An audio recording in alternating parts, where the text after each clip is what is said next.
Hi. Hello. I totally understand this is a very stressful day for you.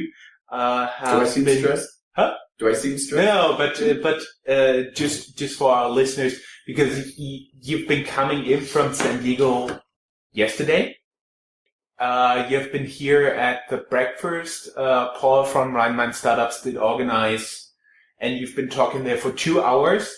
Then you just had a Google Hangout, and now we're taking a video till the alarm bell sounds, and then you have to get into the cab just for our viewers to make sure that we're actually here that you work a lot under pressure, because it appears not to make you nervous, right? No. Could you just briefly introduce yourself to our viewers, our listeners? Sure. So I'm Brant Cooper. I'm author of the New York Times bestseller, The Lean Entrepreneur, and I'm CEO and founder of Moves the Needle. What my book and my company attempt to do is teach people better entrepreneurial skills. So I'm not one of those that thinks that an entrepreneur is only born. We can actually help develop these skills inside of individuals so that they can go out into the world and achieve the change that they hope to see. Okay, during the morning breakfast, we had together, by the way, very cool idea. You talked about a few things that kept me thinking. I would just like you to talk a little bit about it, what you had in mind with that, because I do believe your approach is lean entrepreneurship. Yes. Can you introduce, very briefly, our viewers to that? So are the fears to that, you said? No. What that our means? Viewers. Oh, yeah. Yeah. So lean entrepreneurship is part of the concept of not believing in something just because it has occurred to you. So to not have too much conviction over your startup idea, but to actually test whether your startup idea will work before you spend a lot of time and money and energy and resources and creativity building a product that nobody wants. So lean entrepreneurship is, how can we work smarter? How can we work in ways that allows us to expose the riskiest assumptions that we have around an idea, test those, and iterate our way towards a successful solution in the marketplace? I see. For me personally, this sounds like the Germans are globally always blamed to be very conservative. For me, it actually sounds like an approach many German startups could use. Have you received some feedback in that respective from your books, from your website, from Moves the Needle company or stuff like that? Well, I think in general, one hears about the Germans as being conservative. And so their assumption is that they're not entrepreneurial. So I'm not sure I know enough to be able to address that specifically. But one can be entrepreneurial in ways that is different than the way other communities are entrepreneurial. And so my perception of the German community is that it's very scientific and technical based, very engineering or science focused. And so the thing about the lean entrepreneur and the lean startup ideas is really taking those same principles of engineering and science and applying them to not only whether you should build the product, but the whole business model. So in the past, the biggest risk towards a new idea was a technical risk. Can we build this product? And so the scientific method is very much applied there, iterating until we see whether we can build the product. In today's world, it's not only can we build the product, it's should we build the product. So what we're trying to do is apply those same iterative learning techniques used in science and apply it to the question, should we build the product? Do we know how to market? Do we know how to sell? Do we know how to fulfill the product orders? So if we just look at the uncertainty that's involved in anything new, we want to apply that same scientific methodology to all of these different components that represent the unknown or the uncertainty. And what I also learned in this way today also was that lean is not about money, right? That's one of the statements you gave us, which has been sticking to my mind. Well, so when you use the term lean, people think skinny And what I like to point out is that, the Chihuahua dog? Yeah. From Mexico is a very small, lean dog. But the Great Dane is also a very lean dog, but it's a very large dog. And so sometimes people think of lean, they mean small and skinny. And what we want to talk about in lean is we're talking about the elimination or the reduction of waste. So money is not completely inconsequential. You don't want to waste money, but you also don't want to waste time, and you don't want to waste creativity, and you don't want to waste these other resources. So there are some instances where you have to spend money, and so then you must have the money to spend. So when I say lean isn't about money, I mean that really that it's not only about money. And so just because you don't have money, or if you're not spending money, that doesn't make you lean. That makes you poor. Okay, and you've been talking about the scientific approach here. One of the other statements that's been sticking to my mind is when you tell the difference between MVP, a minimal viable product, and experiments on the other hand. Could you also elaborate a little bit on the difference here? Sure. So a minimum viable product is a type of experiment. But sometimes they're just sort of munged together. Putting out a landing page is a great experiment. So a landing page experiment is where you create a one-page website and you put all of your messaging, your value proposition on the website, and then you have a big call to action button, which could be buy now or just simply give me your email when we're ready to launch.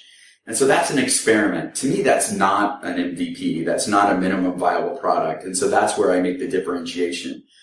Is that the MVP is your first attempt at delivering the value that you're promising. A landing page actually doesn't deliver any value.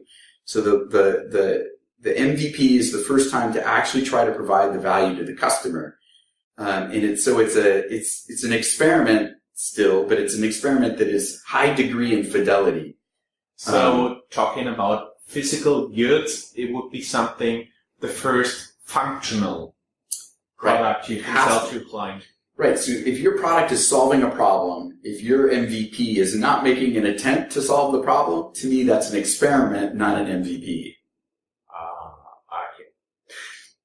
You also talked about the known versus the unknown during our session this morning. That was also a very interesting thought construct for me. It also helps you to put a little bit of the parts of a puzzle of life together. Can you also talk about that? Right. I like the way I like that the unknown versus the unknown is like a puzzle of life. So you have the unknown and the unknown. And then among the known, you have those things that you can control and those things that you can't control. So if you have something that's known and you can't control it, then you are subject to that known. You can't control it. You have to just live with it, right? Mm-hmm. If there's known and you can control it, that's where, as a manager, you're executing. So you have a set of processes that you have discovered. It's known. You know that it works in a marketplace. And so you build that part of your business to execute on the known. So you have the known and what you can control. And so that's you executing on your business plan, right? So you have figured out a number of processes, either to build product or to market or to sell. And those are now known because you figured them out and you execute upon those. Then you have the unknown side. There's the unknown side that you can't control. Acts of God, weather, terrorism. Those type of things, you can't control them, but you can try to mitigate them in some ways by perhaps having a disaster recovery plan, or you buy insurance from the unknown that you can't control. Then you have the unknown that you can control, and the way you control that is you must learn. So then you're operationalizing how do you learn as an organization. As you set up experiments. Right. So you're running experiments. You're understanding your customers deeply, and you're generating the evidence to such a degree that now that thing that's over in the unknown is now moved over into the known bucket, and you can build execution processes around. So the whole key inside of a startup or an innovation effort is to take that unknown that's controllable, run experiments, and move things to the unknown. From the unknown to the known. Unknown to the known. And it never stops. I like the way you talked about experiments. We have approximately 4 more minutes left. Could we just do a little bit wrap up to tell how to structure experiments and where people could find tools that helps them to structure experiments properly? So the experiments need to be hypothesis driven. This is not just feeling, in an ad hoc way, I'm going to go out and test something. This is, if I do X, if as a business I do a particular activity, which even could be building a minimum viable product. If I do X, this particular activity, my customers will behave in way Z, and I'm going to measure that behavior. So that's how you structure an experiment. And then this is around, say, a solution. Like you understand a customer and their problem, and you're developing a solution idea. You brainstorm a bunch of assumptions around what must be true for this solution to work in the marketplace. And then I take one of this riskiest assumption, and now I design an experiment to measure customer behavior.